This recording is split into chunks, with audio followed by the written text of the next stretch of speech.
Ladies and gentlemen, welcome to another episode of League Chat with the Stat. Thank you so much for joining me once again this week.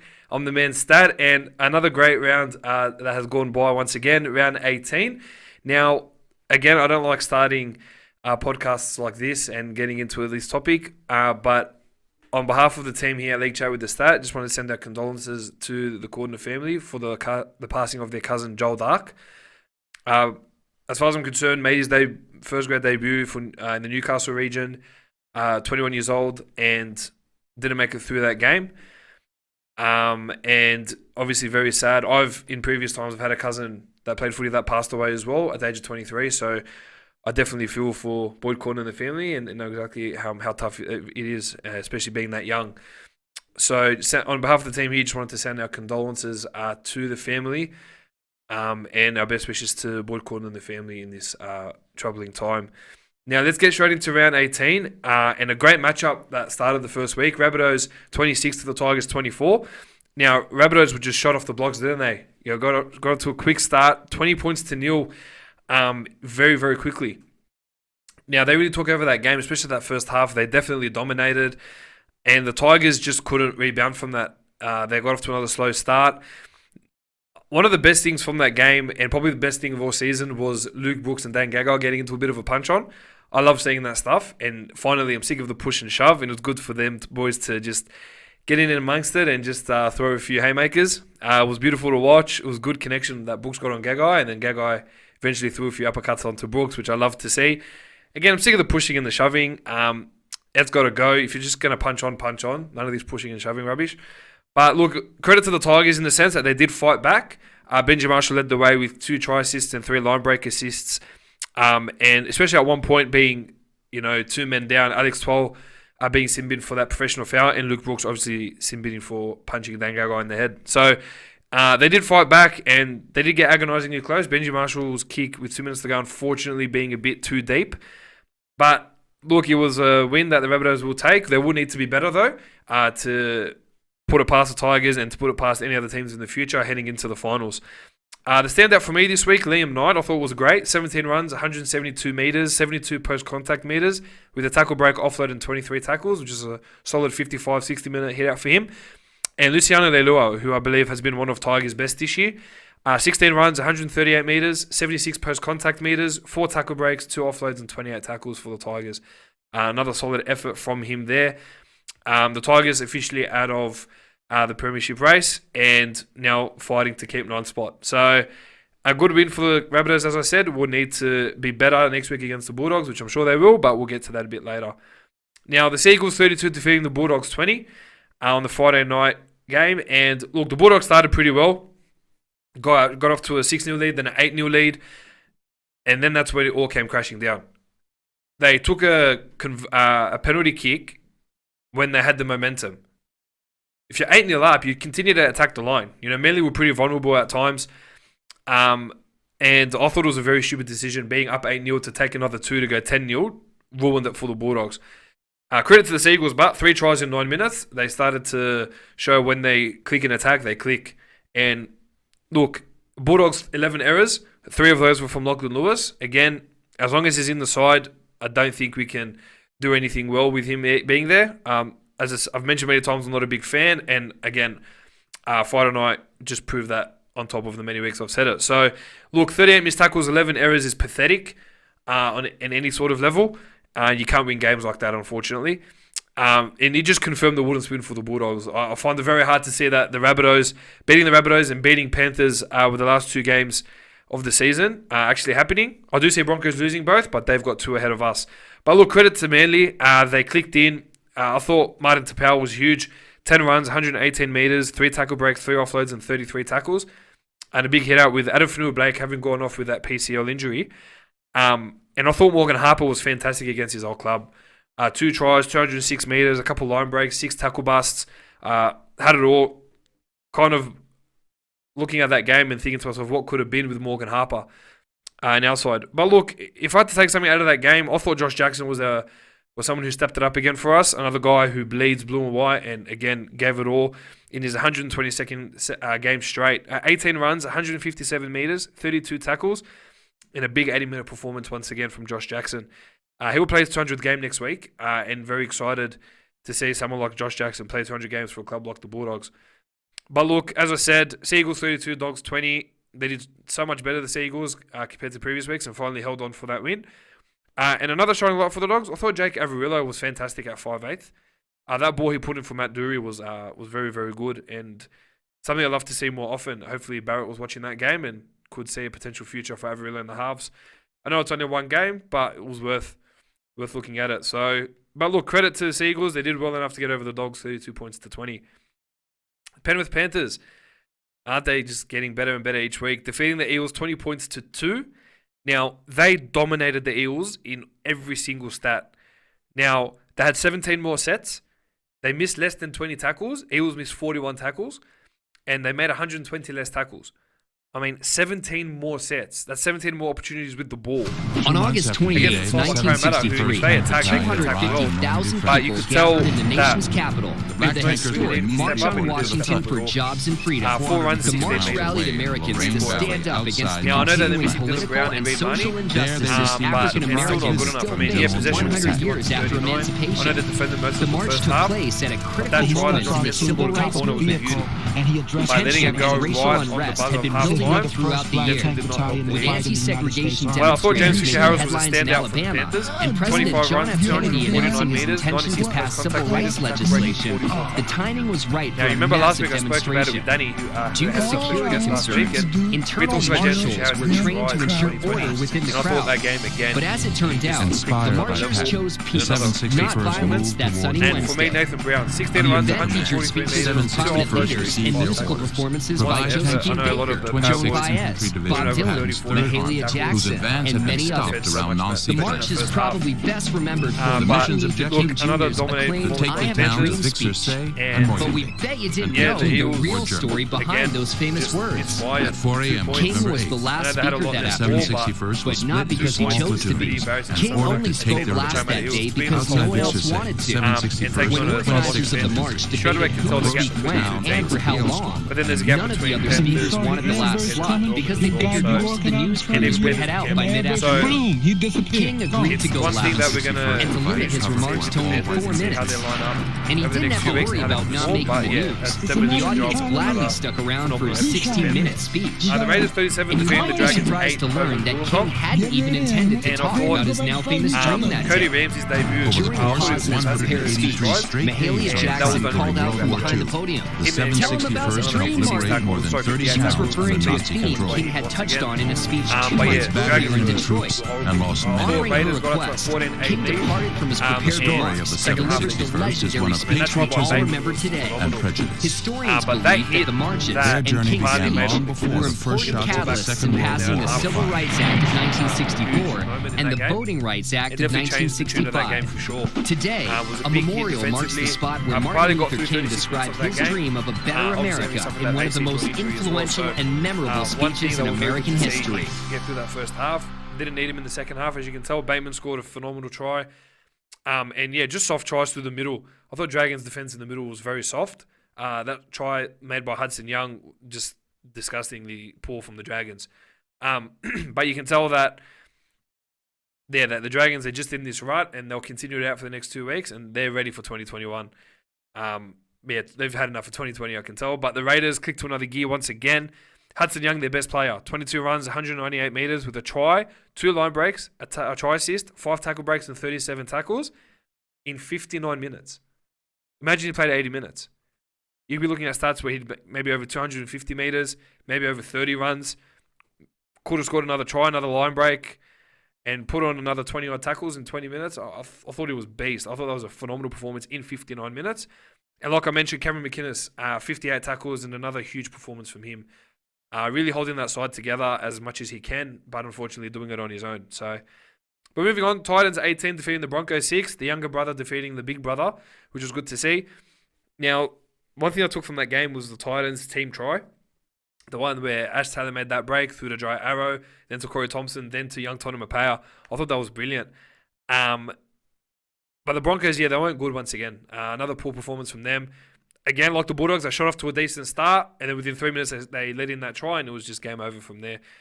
Titans 2 on the trot. haven't seen that in a very long time. And Ash Taylor playing absolutely out of his skin. Another phenomenal performance from him. And he started that play for that Titans team try early in that 44th minute in that second half. I believe he's playing the best footy of his career at the moment.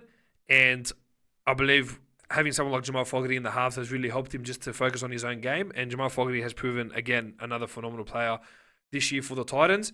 And it's a credit, again, like I mentioned every week, to Justin Holbrook especially. And I'll just focus on what he's done with Ash Taylor. Him and the coaching staff have really focused on getting Ash Taylor playing the best football that he's been playing. And he's been reaping the rewards, and it's been very good to see. The standouts for me, Moriaki Fotuaika once again, 20 runs, 179 metres, 38 tackles and 71 post-contact metres in a big performance. Jai Arrow, 14 runs, 154 metres, 24 tackles off the bench. And he's just doing the best that he can and putting his best foot forward for the Titans before he leaves to South next year.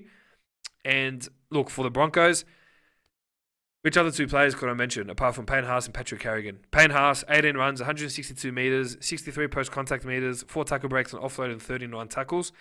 And Patrick Carrigan, 15 runs, 115 metres, 2 tackle breaks and 44 tackles. And another phenomenal effort from him. And yeah, I would think it's between those two as the player of the year. I believe it'll be Payne Haas will take out player of the year once again, but I think rookie of the year should be Patrick Carrigan. Another beast performance from him.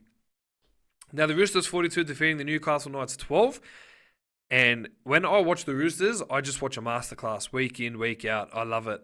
Now, I've got my man, the cameraman, sitting behind me who's having a big grin on his face. He loves it. The big Chook supporter. But look, they were unstoppable. They were just phenomenal. And everything they did was just perfect.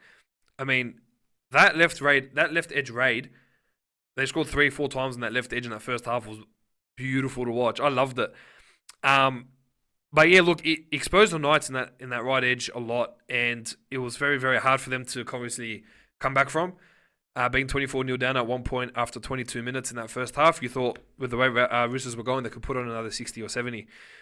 But look, Knights have a lot of work to do. Yeah, they rested Callum Ponga. Yeah, they rested Homer Hunt. Yeah, they rested Mitch Barnett, but still not good enough from the Knights.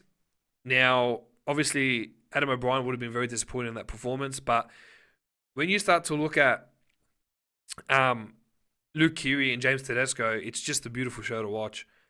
For me as a Bulldogs supporter, what could have been having James Tedesco outside a few years ago, and even Canberra a few years before that, about 2016, looking to go to the Raiders there. But mate, he's a phenomenal athlete. Luke Keary was exceptional once again. But look, the one thing that took away from the game, that no try because of that obstruction call, easily the dumbest call I've seen all year. Easily. What was that? Nat Butcher had absolutely nothing to do with that play, and another stuff up by the bunker. If we're going to continually see stuff ups like this all the time, come finals in the next few weeks, it is going to be very, very bad, and it's going to cause a lot of dramas. But yeah, that was just disgusting. I thought, even though the Roosters had run away with that game, I thought that was just very, very poor officiating from the bunker. Now, I did understand why the ref would have to go upstairs, but again, not a call that you need to deny. I thought that was really poor and not good enough on my end. But look, I thought the return of Angus Crichton was fantastic. 18 runs, 170 metres, 64 post-contact metres, 7 tackle breaks and offload and 46 tackles in a 69-minute performance. Slowly coming back to his best off the bench, and I thought he was very inspirational for the Roosters. And as I said, Luke Keary and Tedesco get honourable mentions.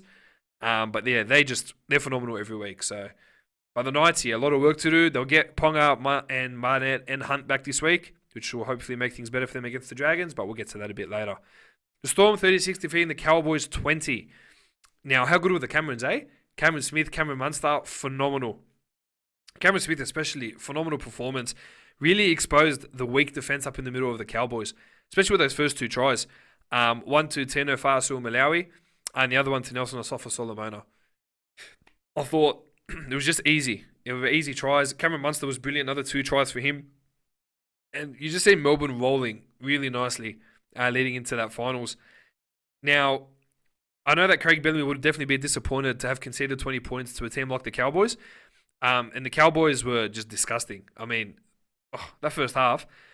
That defense in that first half was some of the worst defense I've ever seen in the last at least 5 years. That was garbage. you saw those 2 tries by, as I said, Faisal Malawi and Asafa Solomona. But what that one where Josh Adokar broke the line, got through 5 tackles, and there was a massive gap. Or what about that try that Smith put in the ball for Munster, and it was like a 3-man gap. And I'm thinking to myself, why are there so many gaps in this Cowboys defense? It was appalling to watch. But this was the most disgusting part of the whole game. You know, Hamilton Tabuai-Fidow scores in the corner from Isan Masters grubber, which was probably the best highlight of his Cowboys career so far, Isan Masters, that and the try he scored. But Josh Maguire, now, I don't like sitting here and bashing people because I really hate that, and I know it affects them a lot. But when you're up 4-0 and you don't get a penalty, you start mouthing off to the ref. And the things he said to the ref were just despicable. I'm not going to repeat it on here. It just shows that no matter how much experience he's got in a side like the Cowboys, he's a very dumb bloke. He's so stupid. I mean, it was a stupid. I don't know. Like, it's just a stupid call to make. It was something so stupid that he said, and I keep saying stupid just because it was. But he mouthed off at the ref, made inappropriate comments to them, got sent for 10, and then Cowboys just let those 2 tries in so easily. I mean, it just ruined it for the Cowboys, building off an okay start that they had. But look, that just sums up the year for the Cowboys, doesn't it? And I would not like to have someone like Josh Maguire on my side. Regardless of the monster efforts that he puts in every week, he's done braid fades, and being suspended week in, week out is not someone I would put more than $200,000 for. Don't know how he's getting paid something ridiculous like $800 to $1 million every year at the Cowboys, but hey, that's their problem, and good luck to them. But yeah, definitely someone I would not like to have on my side. And as I said, it ruined the cohesion for the club. I mean, they were up 4-0. They were looking okay. Don't think they would have run away with the game, but they could have built off that, and he would just ruined it. Coming from the most experienced, very poor, very poor. But yeah, the standout for me that game, apart from Cameron Munster's 3 try assists and 3 line break assists and 35 tackles, and apart from Cameron Munster's 2 tries, I thought Tino Faisal-Malawi was huge. A try, 16 runs, 167 metres, a line break, tackle break, and 31 tackles. He's ready for State of Origin. You can just tell by how he's playing and how well he's playing off the bench, lock, prop, doesn't matter. He's ready wherever he's needed, and I'm sure Kevin Walters will have him somewhere in that side for sure. Now, the last game of the round, Sharks 22 defeating the Warriors 14. Quite the entertaining game, I won't lie. I thought Sharks, for the first half hour, had all the ball, had all the calls go their way. A few tough calls the Warriors didn't get. But Sharks didn't play amazing, but they did enough to hold on. But there were 2 moments in that game that I want to talk about, which is beautiful to watch. Peter Hiku's flick pass was amazing. I had to watch that at least 6-7 times because I could never see when he had passed that ball. That was massive. The way he threw off Josh Dugan to break the line and then to pop that ball through was sublime. I loved it. It was fantastic. I watched it at least 8 to 100 times. It was actually phenomenal. But I think the play that for me that really stood out was Toby Rudolph. That barnstorming run that he took, he cleaned the Warriors' defense up. And the score of that try with 5 minutes to go, again, that won it for the Sharks. And he has been phenomenal this year, Toby Rudolph. He had 12 runs, 106 metres with a try, line break, 4 tackle busts. He was huge for them. But the player stood out for me for the Sharks, CSC for Talakai, 19 runs, 191 metres, 80 post-contact metres, a line break assist, a try assist, 4 tackle breaks, an offload, and 36 tackles. And I've talked about him before, and he was someone that I'd love to have as Rookie of the Year for the Sharks. He has been in absolute beast mode since he's come into the frame.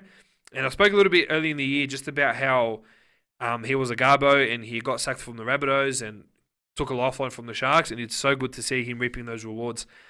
And Tohu Harris, again, another phenomenal performance. 21 runs, 202 metres, 83 post-contact metres, 3 tackle breaks, and 41 tackles. Another big effort from Tohu Harris, and definitely the best player of the year for the Warriors, in my opinion. Let's get to news around the NRL world.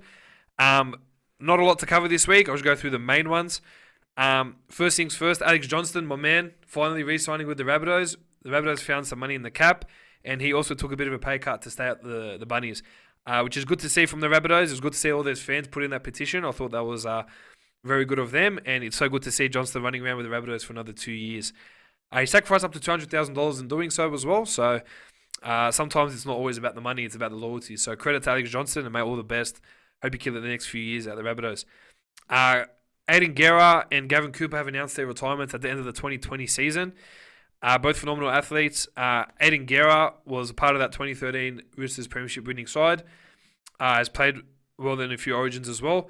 And Gavin Cooper won the comp with JT in 2015 and has been inspirational for the Cowboys throughout his career. So all the best to you, lads. And congratulations on phenomenal careers. Now, a bit of a player swap happening between Ruben Garrick at the Manly Sea Eagles and Jason Saab at the St. George Illawarra Dragons. Looking at a player swap happening there, I don't mind it. I think it's pretty good. It gives Dragons a decent winger and a goal kicker. And he gives someone like Jason Saab working under Des Hasler, which I'm sure would be an absolute masterclass. What else? So, State of Origin's been confirmed for the 4th, 11th, and 18th of November, which is really exciting. It'll be hosted. Game 1 will be in Adelaide, Game 2 in New South Wales, and Game 3 in Queensland, which I'm looking forward to see. Josh Papali has re-signed for 3 years with the Canberra Raiders. He's extended his contract through to 2023 and 2024 and has the player option for 2025, which eliminates all the talk about him going back to Queensland, being homesick, and him bleeding Raiders for the rest of his career, which is so good to see. And another one here would be James Tarmo. Looks like he'll be signing with the West Tigers on a 2-year deal worth about $350,000, my sources tell me. We're just waiting on official confirmation for that. And that'll be it. Now, getting straight into round 19. Now, the Rabbitohs will be taking on the Canterbury Bankstown Bulldogs. In a few changes for both sides, Jackson Paulo returns on the wing for the suspended Dane Gagai, and Hame Sele will replace Patrick Margot on the bench. For the Bulldogs, Tim Laffey returns in the centres, with Dylan Botenis-Lesniak moving to the wing and Nick Meaney dropped. Not happy. He's been one of our best players all year. I'm not liking that he's dropped. Anyway, with back row Matt Dury injured, doing his PCL, missing the rest of the year, Chris Smith will start at lock, Josh Jackson will go back to second row, and Luke Thompson will go to prop. And Randolph Toamaga will go back onto the bench with Sione Katoa called back up into the side. I said it last week, if Dogs have to win a game, it'll have to be the one against the Eagles, but I think it's going to have to be this one against the Rabbitohs. Rabbitohs are playing phenomenal football. It's going to be very tough for them, but hard to see the Bulldogs winning this one, especially dropping someone like Nick Meaney and keeping someone like Lachlan Lewis in our side. So I'm going to go Bulldogs anyway, but I'm sure the majority will go the Rabbitohs. Now, the Cowboys will be taking on the Panthers. For the Cowboys, Murray Taulagi will replace Justin O'Neill in the centres, and Corey Jensen will start at prop, with Francis Molo moving to lock for Maguire, who's been suspended. Omre Pere, and debutant Ben Condon will be called up onto the bench for John Asiata, who's been suspended as well. Gavin Cooper will be chosen to start this week, with Tom Gilbert coming off the bench. You may see that change once again. And Jason Tamalolo named on the extended bench as a potentially returning to the side. Now, for the Panthers, Mitch Kenny will start at hooker for Apisai Coruscant, who has been rested this week. James Tarmo and Zane Tadavano will also take a rest this week, with Moses Leota starting at prop and Kurt Caperell off the bench, and Jack Hetherington will come off the bench in his first game since being with the Warriors and being off that big suspension as well. Look, even though Panthers are resting some pretty decent big names there, I'm going to go the Panthers anyway. They've still got their phenomenal backline, and I'm sure whoever they get in to the front row with Moses Leota and Jack Hetherington will do a phenomenal job for the Panthers and bring that aggression. I don't see Cowboys winning another game this year, especially after the weakest defense I've seen, especially in that last game against the Storm. So, yeah, Panthers by 13 plus, I reckon. The Eels will be taking on the Brisbane Broncos. It's been about a year since that 58-0 win the Eels did over the Broncos last year. It's somewhat of a distant memory, isn't it? For the Eels, Reid Marnie will return from a shoulder injury, which is a big boost for them. Will Smith will keep his spot on the bench, and Ray Stone has been dropped. For the Broncos, a lot of dramas. Payne Haas is actually left the bubble for family reasons. A little while ago, his brother did pass away, and he's now going to be spending time with his family. Reece Kennedy has also been suspended as well. So what's going to happen here is, from what I can see, Joe Offahengawi will be starting up at prop with Ben Teo. Jamil Hopewadi and Ethan Bullimore will go onto the bench. And Brodie Croft, who was meant to return, actually got knocked out today in training, unfortunately, in a very bad incident. Now, he won't be playing this week, may look to return next week. And we have Tyson Gamble, who will be making his debut in the halves, taking the spot of Sean O'Sullivan. One to watch, I reckon. Yeah, look, this game, I've got to go the Eels. I don't see, as I said, Broncos won't win another game this year. Missing Payne Haas as well is going to be huge for them. Carrigan will be another standout for them. But yeah, with Marnie coming back for the Eels, they'll start to get those combinations right again. And I'm hoping that Parramatta can put on a decent attacking performance. The Seagulls will be coming up against the Gold Coast Titans. Lachlan Croker will start in the halves after Cade Cast hurt his ankle, hydrosyndromosis, be out for the year, unfortunately. Danny Levi will go back into hooker. Corey Waddell, who's potentially joining the Bulldogs next year, will come onto the bench. And Tom Trbojevic has been named on the extended bench and is looking to return this week at fullback. Now for the Titans, Kevin Proctor will return from suspension and take the spot of Bo Firma, who has been injured. And Tana Boyd will take the spot of Aaron Clark on the bench in the only 2 changes for the Titans. This game will actually be a very entertaining one. I'm going to go to Seagulls if they can get Tom Trbojevic back. If they don't get him back, though, I can see the Titans winning this one, getting a bit of experience in the second rows, and potentially going 4 on the trot, which will be exciting to see. So, one to watch out, and keep your eyes out for late mail as well, an hour before kickoff of every game to see the final changes.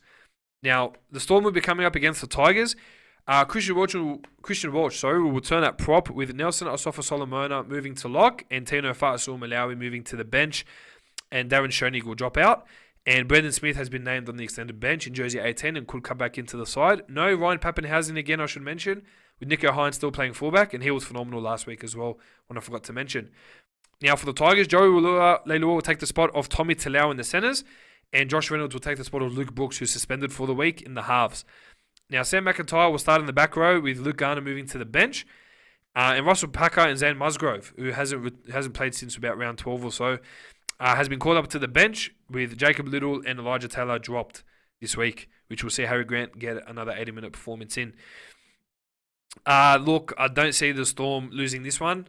They've still got Smith there. They've still got Munster. They've got Nico Hines, who's playing good football. And with Brendan Smith potentially coming back into the side, I definitely see the Storm taking this one over the Tigers, and they'll definitely have the biscuits in this one. The Roosters will be taking on the Cronulla Sharks. Big news out of the Roosters camp is James Tedesco being rested this week, getting ready for the finals. Joseph Manu, however, will play fullback, and Mitch Orbison will play in the centres. His 303rd game for the Roosters, breaking the all-time record for most games for the one club at the Roosters. Freddie Lussick has been recalled onto the bench due to those changes. Siosiwa Takiaho is also being rested, with Jadwira Hargraves returning in at prop. And Lindsay Collins will start in the front row, with Angus Crichton returning to the bench. And the Sharks will be 1-17 with that win over the Warriors last week. Now, even though Tedesco and Takiaho are missing, being rested for this week, every time men are rested or injured at the Roosters, their replacements are just as good.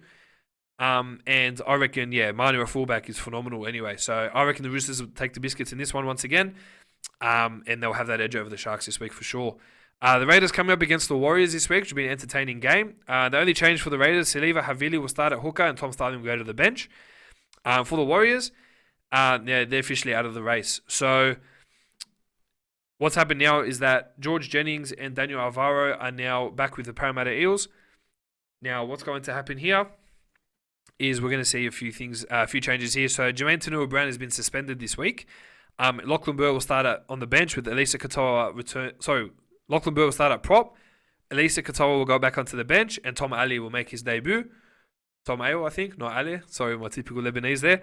Adam Kieran will start in the centres, with Hayes Perham replacing George Jennings on the wing in those changes for the Warriors. An entertaining game for this one. I think the Raiders will win. I think it will be a close game. I don't think Warriors will drop the ball.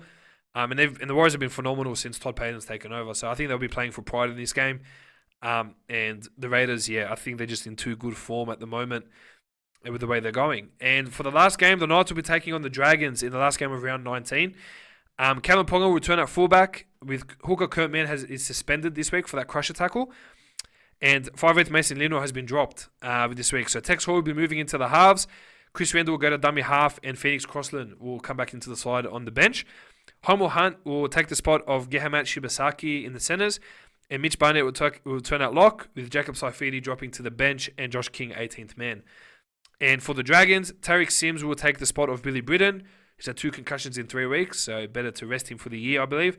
And Max Fearguy will debut off the bench in the place of Tyrell Fulmaono this week. So good to see Dean Young there blooding some more talent for the Saints.